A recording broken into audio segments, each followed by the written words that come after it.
of a substance which is made up of same type of atom which is having same atomic number. हम already पढ़ चुके हैं earlier कि atomic number क्या होता है. Atomic number is basically number of protons present in an element. तो अगर हम बात करें कि जी number of protons present है, तो यहाँ से एक छोटा सा कॉन्सेप्ट भी हम क्लियर करते जाते हैं कि जब भी आप पीरियोडिक टेबल में एलिमेंट्स को देखते हो, वहां पे एलिमेंट्स जो है वो आपको उन पे आपको कोई चार्ज नहीं मिलता है. तो वो चार्ज का क्या मतलब होता है? अगर वो चार्ज नहीं होते हैं तो number of protons is equal to number of electrons in an element. कि जी उसके ऊपर जो है नंबर ऑफ इलेक्ट्रॉन्स और नंबर ऑफ प्रोटॉन्स जो है वो बराबर होते हैं, इक्वल होते हैं.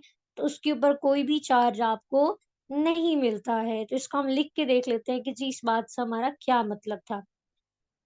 तो याद रखना है कि when an element is neutral it is having no charge in it. अब वो नो चार्ज क्यों होता है भाई? चार्ज तो इस वजह से होता है जब भी कोई चीज अनस्टेबल होती है तो वो चार्ज अटेन कर लेती है. तो हम अब पहले तो ये देख लेते हैं, इसको लिख लेते हैं कि जी number of electrons is equals to number of neutron जब भी होगा, सॉरी नंबर ऑफ प्रोटॉन्स और नंबर ऑफ इलेक्ट्रॉन जब इक्वल होंगे तो एलिमेंट है वो चार्जलेस होगा, वो न्यूट्रल होगा. अच्छा, अब ये हो गया क्लोरीन. क्लोरीन का क्या है? हमने पढ़ा कि जी क्लोरीन आपका ग्रुप नंबर 7 से बिलोंग करता है. और ये ग्रुप नंबर 7 जो है ना, इसको हम कहते हैं कि जी ये हमारे पास आ जाता है नॉन मेटल. नॉन मेटल अगर जी है तो हमेशा याद रखना है कि non metals are electron acceptors. ये इलेक्ट्रॉन्स को खींच लेते हैं, एक्सेप्ट कर लेते हैं, तो वो इलेक्ट्रॉन एक्सेप्टर हो जाते हैं. अच्छा, इसी तरह से क्या है कि यहाँ पे ये इसके ऊपर हमेशा आपने याद रखना है कि नॉन मेटल्स पे हमेशा आपको नेगेटिव चार्ज मिलता है अनटिल अनलेस वो अपने आप से ज्यादा रिएक्टिव एलिमेंट्स के साथ रिएक्शन शो कर ले. वो हम इसको ग्रेजुअली डिस्कस करेंगे. खैर, अब यहाँ पे क्या है कि जी क्लोरीन आपका जो है उस पर नेगेटिव चार्ज है. नेगेटिव चार्ज अगर क्लोरीन पर है तो वो क्या करता है? वो इलेक्ट्रॉन्स को अपनी तरफ खींच लेगा. और जब वो इलेक्ट्रॉन्स को लेगा तो पहले क्या था कि नंबर ऑफ इलेक्ट्रॉन्स और प्रोटॉन इक्वल थे तो उस पर चार्ज नहीं था.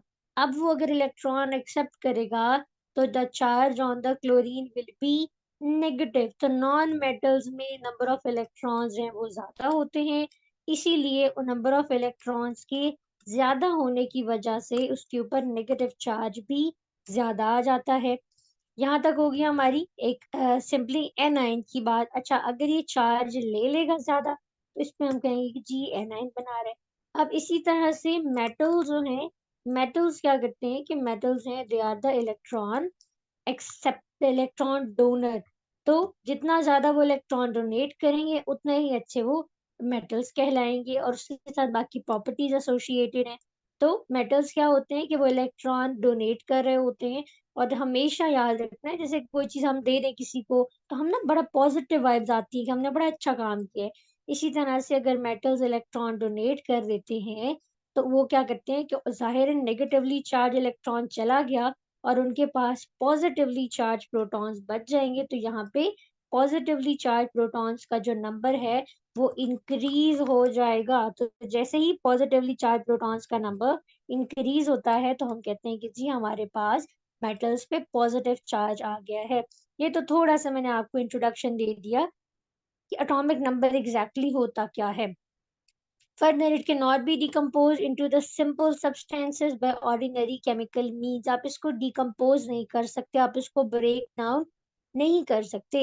It means that an each element is made up of unique type of atoms. अब हर element की specific properties होती हैं, उसको हम changeable नहीं कर सकते. हाँ, अलबत्ता they are predictable. Just like, for example, group number 1 elements, all members of group number 1 elements are donor of electron. ठीक है, ऑल आर इलेक्ट्रॉन डोनर्स. इसका मतलब है कि जी ये सारे के सारे मेटल्स हमारे पास होते हैं. तो simply they are all metals and they will love to donate their electron. तो यहाँ पे हम एग्जांपल कोट कर सकते हैं इसकी. Okay, next thing would be elements occur in nature in free और कॉम्बाइंड स्टेट. हमेशा याद रखिएगा कि फ्री एलिमेंट जो है वो देखो, फ्री का मतलब होता है कि जी उनके साथ कोई भी चीज अटैच नहीं हुई हुई है, कोई भी उनके साथ इम्प्योरिटी जो है वो प्रेजेंट नहीं है. तो जनरली गोल्ड हमारे पास ऐसे फ्री फॉर्म में आपको अवेलेबल हुआ हुआ मिल जाता है. इसी तरह से अगर हम कॉम्बिनेशन की बात करें तो कॉम्बिनेशन मोस्टली एलिमेंट्स हैं वो इवन कॉम्बिनेशंस में ही होते हैं, उनके साथ ओर्स लगे हुए होते हैं जिसको हम इम्प्योरिटीज कहते हैं। फिर हम क्या करते हैं कि हम जो है उसको इम्प्योरिटीज को वहां से रिमूव कर रहे होते हैं। जैसे कि कॉमन एग्जांपल हमारे पास एल्यूमिनियम, एल्यूमिना हम इसको कह सकते हैं, या एल्यूमिनियम ट्राईऑक्साइड कह सकते हैं। तो ये हमेशा हमारे पास इम्प्योरिटीज की फॉर्म में होता है, ऑक्सीजन अटैच हुआ हुआ होता है। फिर हम उसको सर्टेन रिएक्शंस के थ्रू है वो रिमूव आउट कर रहे होते हैं। Okay, that's it till this point. Next point came across that all naturally occurring elements found in the world have different percentages on the earth crust and atmosphere। अब यहाँ पे क्या है कि ऐसे नहीं हो सकता कि हर जगह पर एक एलिमेंट की एक ही क्वांटिटी आपको अवेलेबल हो। ऐसे होता है कि कहीं पे ऑक्सीजन ज्यादा होगा, कहीं पे ऑक्सीजन कम होता है। अब देखो, यहाँ छोटा सा एक कंपैरिजन हम उठा लेते हैं ऑक्सीजन का। अर्थ क्रस्ट जहाँ पे हम रहते हैं, यहाँ पे क्या है 47% ऑक्सीजन है। लाइकवाइज ओशंस में बहुत ज्यादा ऑक्सीजन है विच इज 86%, क्योंकि हमारे अर्थ अर्थ के ऊपर बहुत सारा जो लाइक अर्थ का एटमॉस्फेयर है, अर्थ का एरिया जो है वो वाटर ने कवर किया हुआ है मेजरली। ओशंस जो है, देखो पैसिफिक ओशंस कितना कितना बड़ा है पैसिफिक ओशन, तो वहां पे वाटर है, वाटर का फॉर्मूला होता है H2O, तो जाहिर है उन्होंने ऑक्सीजन को कैप्चर किया हुआ है। लाइकवाइज एटमॉस्फेयर में 78% नाइट्रोजन होता है। अब यहाँ पे हमारा एक क्वेश्चन अराइज होता है। अच्छा, नाइट्रोजन, पहली बात तो क्या है कि नाइट्रोजन जो है ना वो इनर्ट होता है। चलो इसके साथ साथ ना एक क्वेश्चन हम देख लेते हैं कि नाइट्रोजन अगर इतना ही ज्यादा अवेलेबल है, why living organisms why living organisms inhale का मतलब होता है इनटेक करना। why living organisms inhale oxygen, why they can't inhale, और why not नाइट्रोजन, क्या रीजन क्या हो सकता है? तो ये क्वेश्चन है, it's up to my students and I hope all of you could answer it. Okay, next thing could be elements may be liquid, solid or gases, majority of them exist in the solids। Sodium है, gold है, zinc है, ये solid की form में exist करते हैं। सबको हम जो है वो छोटी क्लासेस में स्टेट्स ऑफ मैटर में देख चुके हैं कि किस तरह से हमारे एलिमेंट्स की प्रॉपर्टीज जो है वो एग्जिस्ट करती हैं। मोस्टली होती हैं सॉलिड्स की फॉर्म में, लिक्विड और गैसेस की फॉर्म में भी एग्जिस्ट कर सकती है। मरकरी और ब्रोमीन हमेशा लिक्विड होते हैं। Oxygen, nitrogen, carbon dioxide, chlorine, hydrogen, carbon dioxide तो कंपाउंड है या मॉलिक्यूल आप कह सकते हैं, तो इस तरह से एग्जिस्ट कर सकते हैं। और on the basis of their properties elements को हमने थ्री मेजर ग्रुप्स में डिवाइड किया हुआ है। मेटल्स हैं, नॉन मेटल्स हैं और मेटलॉइड्स हैं। इसको हम अपने पीरियोडिक टेबल में देखेंगे। ओके, अब देखो जैसे ह्यूमंस के नेम्स होते हैं, हम उनको आइडेंटिफाई कर रहे होते हैं, सर्टेन उनकी आइडेंटिटीज होती हैं। In the same way elements are represented by the symbols which are abbreviations of their name. अभी क्या है कि एब्रिविएशन का मतलब होता है किसी चीज का छोटा सिंबल बना के उसको रिप्रेजेंट करना। अब हमारे जो एलिमेंट्स हैं उनका हम उनके नेम्स की बेसिस पे रिप्रेजेंट कर रहे होते हैं ताकि हमें याद रहे। अगर बार बार में सोडियम को स्पेलिंग की फॉर्म में लिखना स्टार्ट कर दूं तो बहुत टाइम लग सकता है, इसलिए हमने कुछ सिंबल ली है इंग्लिश, लैटिन, ग्रीक और जर्मन से। अब सिंपली यहाँ पे क्या है कि अगर तो सिर्फ आपको कहीं पे ये H लिखा हुआ नजर आए तो आप कहते हैं कि जी इट्स अ हाइड्रोजन।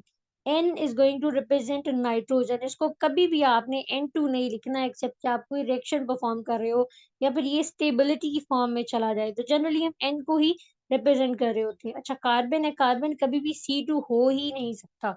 एक्सेप्शंस तो होती हैं लेकिन जनरली कार्बन जो है ये सी की फॉर्म में, मतलब इसका सिंबल है C. Okay, now in case of two elements, कुछ एलिमेंट्स ऐसे हैं जो डबल फॉर्म में भी होते हैं। अब देखो फर्स्ट लेटर हमेशा इसका, जो फर्स्ट अल्फाबेट है वो कैपिटल होता है और जो सेकंड होता है वो हमेशा जो है वो स्मॉल लेटर्स में होता है। तो सी हमेशा कैल्शियम को रिप्रेजेंट करेगा।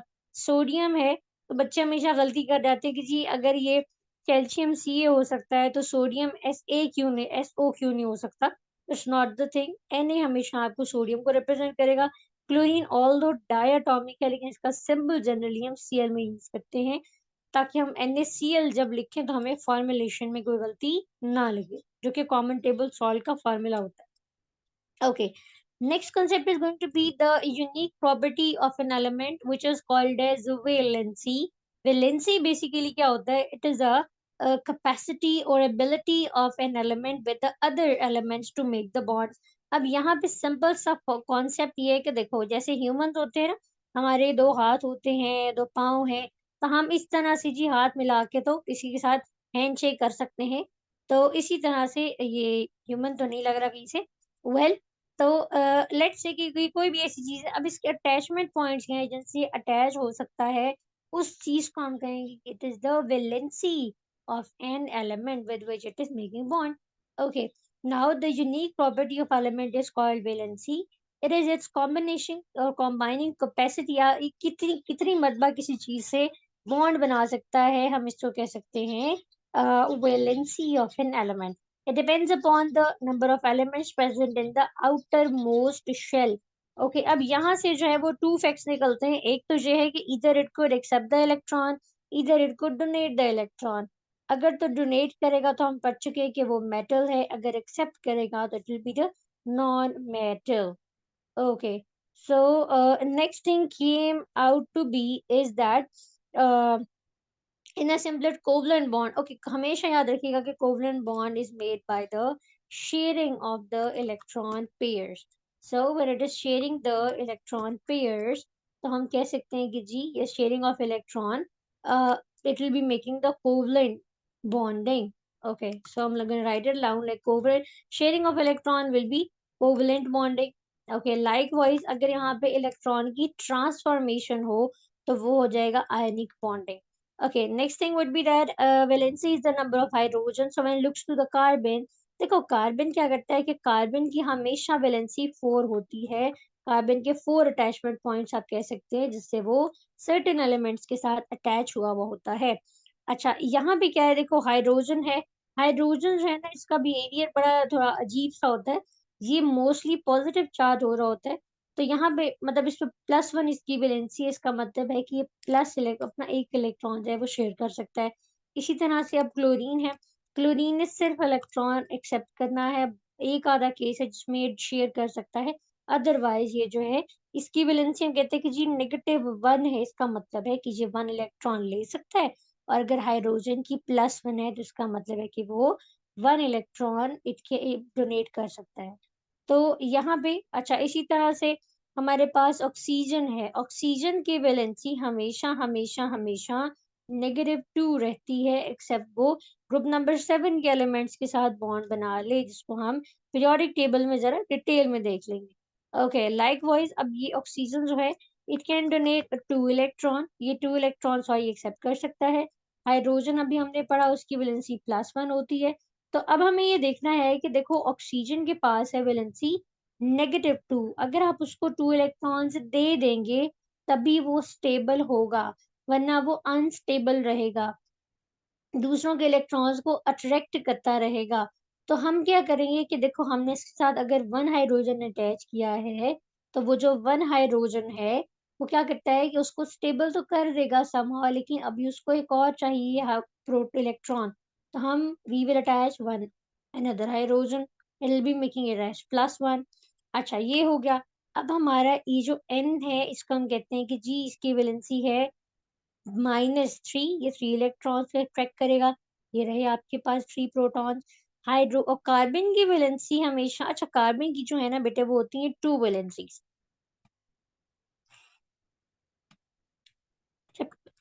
कार्बन की वैलेंसी होती है 2 वैलेंसी से मतलब जब भी ये आई मीन लाइक +4 और -4 इसकी वैलेंसी है, तो जब भी कार्बन बॉन्ड बनाएगा हाइड्रोजन और group number, okay, give me a minute. So whenever carbon is going to make bond with group number like 1, 2 and 3, इस केस में ये इलेक्ट्रॉन्स को अट्रैक्ट करेगा, उनसे खींच लेगा, तो इसकी वैलेंसी नेगेटिव हो जाएगी।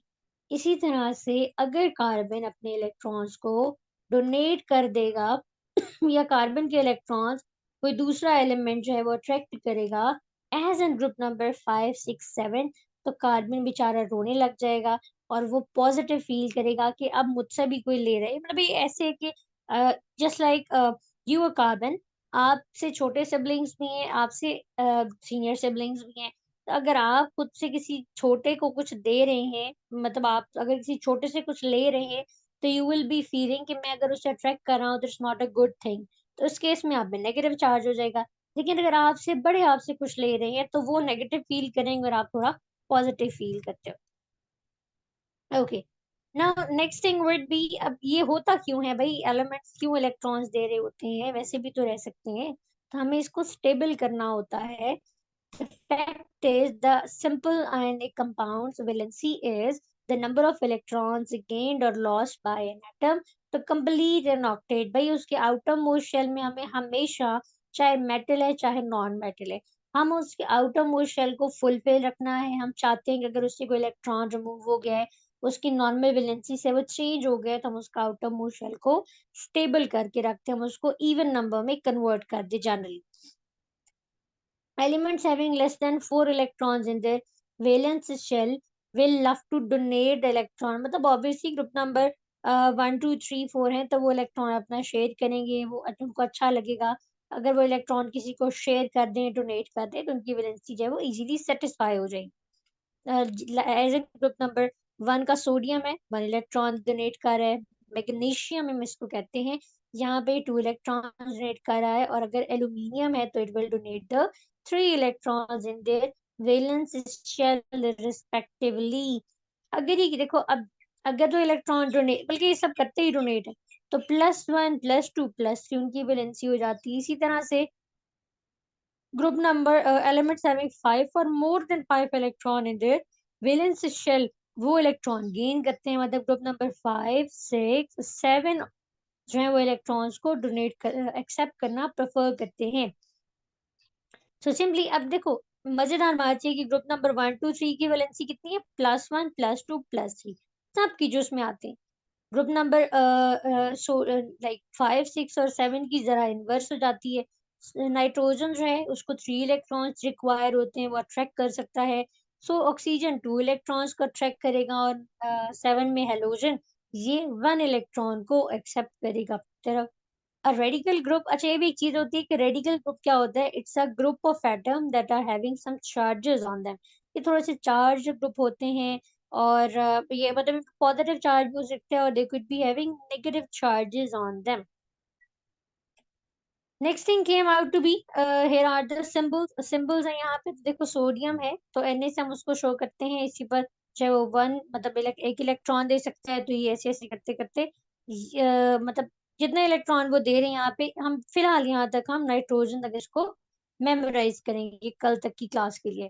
तो ये कैल्शियम है, कैल्शियम देखो, मैग्नीशियम, कैल्शियम, एल्यूमिनियम और बेरियम, ये जो है ये 2 इलेक्ट्रॉन्स को डोनेट कर सकते हैं। तो जब ये टू इलेक्ट्रॉन्स को डोनेट करेंगे, तो ग्रेजुअली इनके ऊपर ये चार्जेस हमारे आ जाते हैं। तो if there is sodium, potassium और silver, they can donate 1 1 electron, इसकी वैलेंसी +1 हो जाएगी। कैल्शियम, मैग्नीशियम और बेरियम से लेकर जिंक तक, इसको जिंक बोलते हैं, इट्स वेरी रिएक्टिव, तो ये जो है वो 2 इलेक्ट्रॉन्स को डोनेट कर सकते हैं। मैं ये नहीं कह रही कि आप ये सारे मेमोराइज कर लें, बट ये ग्रेजुअली आपको कर लेने चाहिए। Okay, when it looks like to group number like sodium hydrogen, ये 1 इलेक्ट्रॉन डोनेट कर सकता है। Calcium, bromine, iodine, even fluorine, ये जो है ये 1 1 इलेक्ट्रॉन को एक्सेप्ट कर सकते हैं, तो इसकी वैलेंसी जो है वो -1 हो जाएगी। ऑक्सीजन बहुत कॉमन एलिमेंट है, ये जो है वो 2 इलेक्ट्रॉन्स को एक्सेप्ट करता है। So I hope you guys are clear till this point, and now we can move ahead to some chunks. Okay, यहाँ पे क्या है कि some elements show more than one valency, just like they have a variable valency. For example, यहाँ पे हमारे पास ferrous sulphate आ जाता है, ये फेरस सल्फेट है। यहाँ पे आयरन जो है इसकी वैलेंसी 2 है, और in ferric sulphate the valency of iron is C। अब देखो यहाँ पे आयरन की 2 वैलेंसीज हैं, 2 भी है और 3 भी है। तो ये हमें याद रखना है खुद से कि जी अगर फेरस सल्फेट होगा, तो वहां पे आयरन की वैलेंसी 2 है, और फेरिक सल्फेट है, तो वहां पे आयरन की वैलेंसी जो है वो 3 हो सकती है। तो सिंपली हम क्या करते हैं कि इसके नेम एंड वाला चेंज कर देते हैं एलिमेंट का, जब वो बॉन्ड बना रहा होता है। अभी इसको याद करना इट्स अप टू यू। अगर आपको याद करना है तो आप कर लें, बट ग्रेजुअली चीज़ें खुद ही याद हो जाती हैं जब आप बार-बार प्रैक्टिस कर रहे होते हैं। So, next point would be about compound. Compound is a substance which is made up of two or more elements chemically combined together in a fixed ratio. यहाँ पे क्या होता है कि जी हमारे पास एलिमेंट जो है वो टू और मोर देन टू एलिमेंट्स भी हो सकते हैं, लेकिन इनके लिए डिफरेंट होना लाजमी है। They should be different. Hydrogen है तो उसको आप सल्फर और ऑक्सीजन से मिला दें तो वो एक सल्फ्यूरिक एसिड बन जाता है विच इज़ अ कंपाउंड। तो यहाँ पे याद रखने वाली चीज़ ये है कि element could be should be different. यहाँ पे मेजॉरिटी ये मतलब एक फिक्स मैस में अरेंज हुए हुए होते हैं, उनका डिफरेंट होना ज़रूरी होता है। Just like a compounds can not be broken. अब आप इसको इजीली फिजिकल प्रॉपर्टीज के थ्रू चेंज नहीं कर सकते। आपने रिएक्शन करा दिया, एलिमेंट्स ने न्यू बना दिया एलिमेंट कंपाउंड या एक मॉलिक्यूल ऑफ कंपाउंड बना दिए तो आप उसको ब्रोकअप नहीं कर सकते। Just like when there is a carbon, carbon dioxide है तो यहाँ पे element of carbon and hydrogen आप इसको एक लाइक कार्बन और ऑक्सीजन के एक फिक्स रेशो में अरेंज कर सकते हैं। देखो कार्बन का मास क्या है? इसका atomic mass which is combination of number of proton and number of neutron. तो इसका क्या है? ये 12 है। यहाँ पे क्या है कि जी ऑक्सीजन जो है वो 32 है। अब आप इसको सिम्प्लीफाई करें तो it could be 3.8 by mass. इसी तरह से हाइड्रोजन है या वाटर है, यहाँ पे हाइड्रोजन 1:8 बना रहे होते हैं। भई आपको ये सिंपली बात यहाँ तक याद रखनी है कि they should be arranged in the fixed ratio. इसकी परसेंटेज को आप वेरिएशन नहीं ला सकते।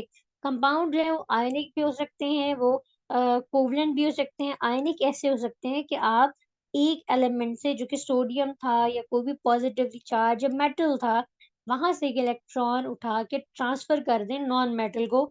जनरली ये खुद ही करते हैं। तो आप क्या कर सकते हो, आपने सिर्फ़ उनको रिएक्शन करवाना होता है, तो वो ट्रांसफ़ॉर्मेशन होगा तो आयनिक होगा। शेयरिंग होगा वहाँ पर इलेक्ट्रॉन्स का, तो कोवलेंट बॉन्डिंग होगी। इसी तरह से अगर आपके पास आयनिक कंपाउंड्स हैं, they do not exist in the independent form, क्योंकि रिएक्टिव एलिमेंट्स इनको बना रहे होते हैं, तो ये इंडिपेंडेंट फॉर्म में तो एक्सिस्ट नहीं कर सकते। थ्री डायमेंशनल स्ट्रक्चर होती है, जैसे कि सोडियम और क्लोरीन है। सोडियम पॉज़िटिव है, क्लोरीन नेगेटिव है, एक-दूसरे को अट्रैक्ट करेंगे पॉज़िटिव और नेगेटिव चार्जेस को। बट यहाँ पे एक मज़ेदार बात ये है कि वो वाले आयनिक कंपाउंड्स जिनका हाई जो बेसिकली आयनिक होते हैं, उनका हायर और उनका मेल्टिंग और बॉइलिंग पॉइंट जो है वो हायर होते हैं, क्योंकि आपको उनको ब्रेक डाउन करवाने के लिए एक्सेसिव अमाउंट ऑफ एनर्जी देनी पड़ती है। क्योंकि देखो जैसे पॉजिटिव और नेगेटिव लाइक चार्जेस एक दूसरे को अट्रैक्ट करते हैं स्ट्रांगली, फोर्सफुली।